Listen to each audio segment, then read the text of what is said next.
The massive oak doors creak open, and Sean Diddy Combs steps into the courtroom, wearing a designer three-piece suit and dark shades. He's flanked by a team of attorneys in matching navy. The gallery is packed with reporters, TikTok influencers, live streaming from their laps, and celebrity lookalikes. At the judge's bench sits Judge Harmony Rousseau, a no-nonsense woman known for sentencing tech billionaires and award-winning rappers without blinking. Whispers ripple across the room as the court bailiff reads the case title, United States vs. Sean Combs, Unlawful Surveillance, Coercion, and Miscellaneous Celebrity Drama. The audience gasps. Diddy smirks, until the prosecutor stands. Prosecutor Rachel Stone, a 6'1" former UFC fighter turned Harvard lawyer, rises slowly. Your Honor, before opening arguments, the prosecution wishes to introduce new audio evidence, a recording involving the defendant and Taylor Swift. The courtroom collectively inhales like it just saw Beyoncé trip in heels. Diddy shifts in his chair. Your Honor, we strongly object to this, his lead counsel shouts, but Judge Rousseau lifts a hand. Mr. Combs, unless... This tape features the defendant performing a duet against his will. I suggest you let the jury decide. Diddy's face starts to glisten. The court tech connects a laptop to the courtroom speaker system. Everyone leans in. A muffled voice emerges from the speakers. It's unmistakable. Taylor Swift's soft Tennessee cadence. Taylor, on tape. You said you could fix it all, D. You said no one ever tells the story right but us. Then comes Diddy's voice, urgent, paranoid, and unmistakably serious. Diddy on tape. If anyone finds out, we're both done. Not just done, erased. This city will eat us alive. Diddy bolts to his feet. That tape's fake. Deep fake. It's AI. This is some ChatGPT 2-pack hologram mashup. The courtroom erupts. One of the influencers faints, knocking over her ring light. Judge Rousseau bangs the gavel. Order, order. I will hold you in contempt if you so much as blink out of rhythm.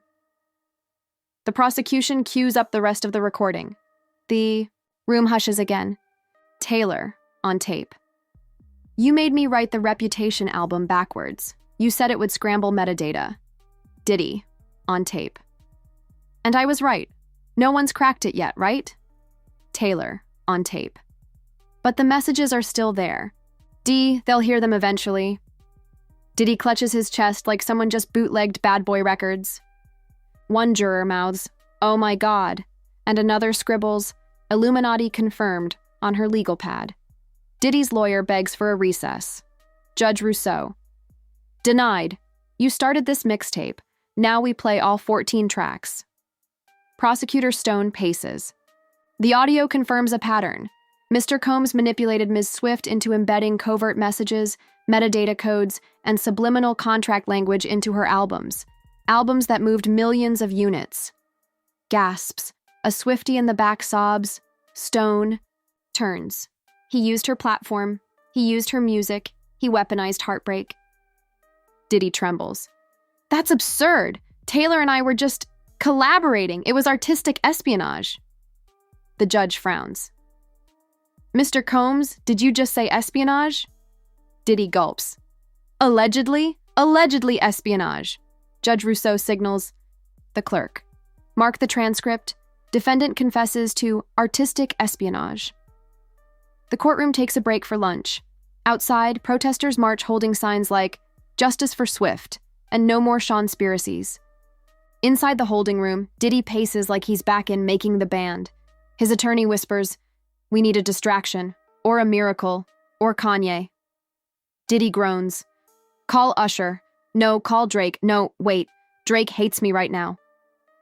Back in court, Prosecutor Stone drops a bombshell. We've secured a second tape. Diddy collapses into his seat like someone canceled Revolt TV. This time, the audio is even darker. It's Diddy asking Taylor to help redirect Billboard rankings using backdoor analytics. Diddy, on tape. If we change the genre tags, country pop fusion scores higher with alt-right demos. Think long game T, we'll own Spotify. Taylor, on tape. D, that's unethical. Even for you. The jury's foreman raises a hand. Do we need to wait for closing arguments? 'Cause I feel ready now. Judge Rousseau waves it down. We'll get there. Diddy's team argues the audio was stolen from an abandoned yacht laptop. But the prosecutor drops another twist. Taylor herself will testify, via hologram. The lights dim. A glowing, ethereal Taylor Swift materializes in the courtroom. She's wearing her folklore cardigan, surrounded by virtual fog and falling cherry blossoms. Hologram Taylor. I am the real Taylor, or at least the version that won't get sued by iHeartRadio. Let me speak my truth. Judge Rousseau, unfazed, gestures. Proceed, Miss Swift. The hologram begins. In 2016, Diddy offered to help me erase my Snake era using quantum PR. He said he had algorithms from Puff Daddy's CIA files. Diddy facepalms. I never said CIA, I said creative image alignment. Taylor continues, describing a bizarre late-night meeting at a silent ranch in Wyoming with masked producers and a goat named Clive. She testifies that Diddy convinced her to release "Look What You Made Me Do" as a coded confession to a crime that never happened, just to throw off the feds. By now, the courtroom is unhinged. A juror asks if they're being pranked. A court sketch artist draws the ghost of Biggie smirking in the corner. Judge Rousseau orders one final playback, an unreleased track. Taylor, on tape. They'll never know, D. It's all smoke and mirrors. Diddy, on tape. As long as no one plays track 13 backwards during a lightning storm. Lightning cracks outside. The lights flicker. Someone plays track 13. The speakers erupt with backward vocals saying, "Revolt will rise. The truth is." Hidden in plain sound. The jury gasps. The judge sighs. Well, that's ominous. In a final desperate move, Diddy throws himself at the mercy of the court. I was just trying to innovate. Taylor wanted power. I gave her strategy. I'm not a villain. I'm a mogul with miscommunication issues. The courtroom's silent. Then a lone Swiftie yells, "Not on her era tour, you don't." Judge. Rousseau bangs the gavel one last time. This court finds Sean Combs guilty of audio manipulation, cultural confusion, and weaponized collaborations. Diddy stares blankly as security moves in.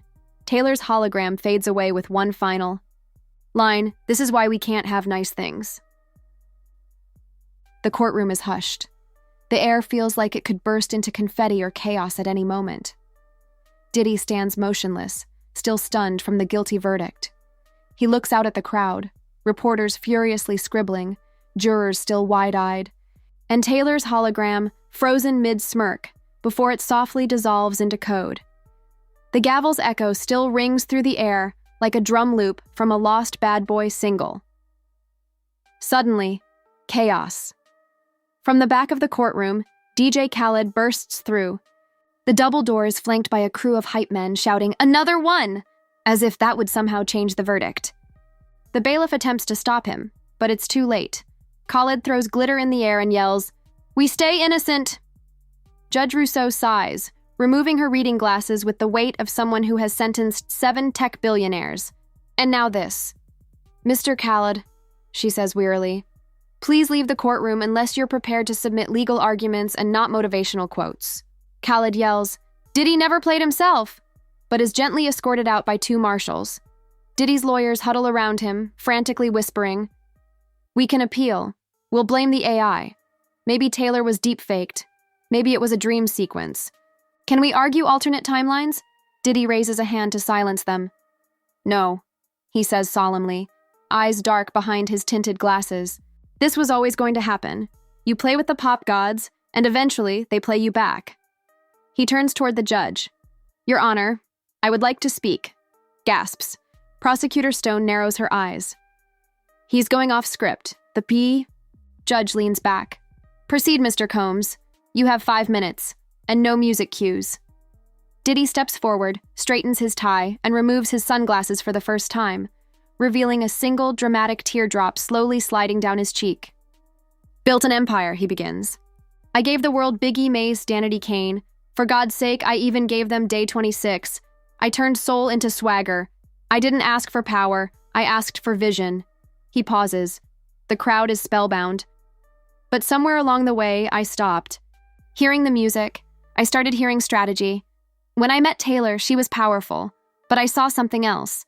The algorithm's chosen one. We could have ruled Spotify like Hav and Bay rule the Louvre. The judge raises an eyebrow. I was wrong. I thought control could make us eternal. But you can't remix karma. The courtroom is silent. Even the stenographer has stopped typing.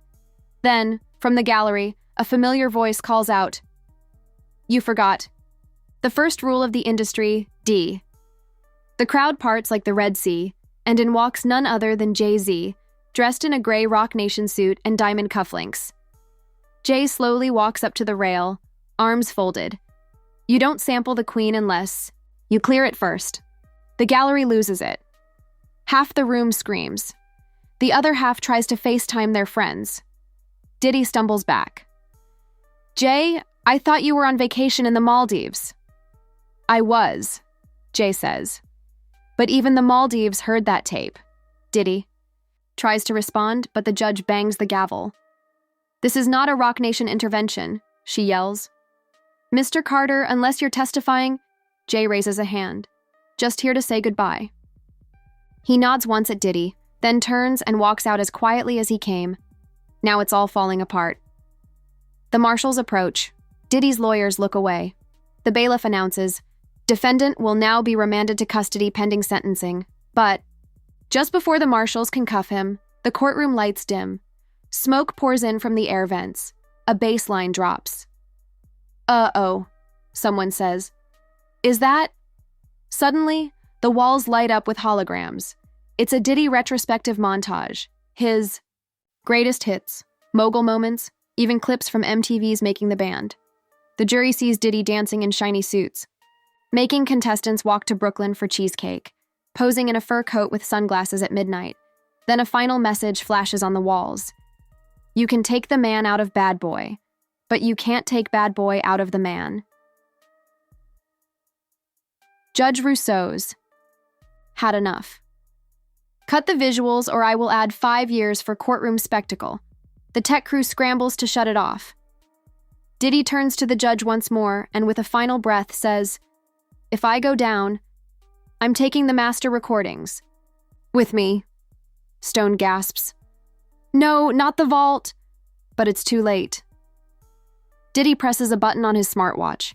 Somewhere in Malibu, a vault begins to self-destruct, Mission Impossible style, smoke billowing into the ocean. You'll never hear the collab album with Adele now, he roars. The courtroom explodes with chaos. The judge calls for immediate lockdown. The bailiffs finally restrain Diddy as he yells, "Tell Beyoncé I did it for the culture." As he's dragged away, Taylor's hologram flickers back to life one last time, this time whispering a line only a few people catch. He underestimated. How many versions of me exist? The screen fades to black. Black.